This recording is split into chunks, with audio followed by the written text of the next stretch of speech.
बघा, आपला मुलगा, आपली मुलगी आणि सून यामध्ये काय फरक असतो.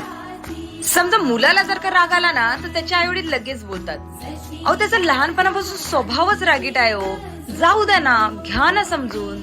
आणि त्यांच्या मुलीला जर का राग आला ना तरीही आई वडील बोलतात, अहो आमच्या मुलीला ना खूप लवकर राग येतो, पण मनाने खूप चांगली आहे बर का ती.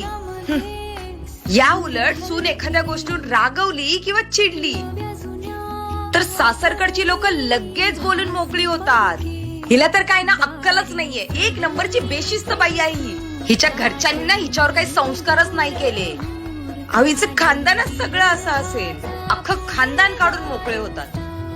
मला सांगा, सुनेला जर का मुलगी म्हणूनच वागवलं तर काय जाणार आहे. अहो एकदा सुनेला मुलगी म्हणून वागून तर बघा, नाही तुमच्या घराचं सोनं केलं ना तर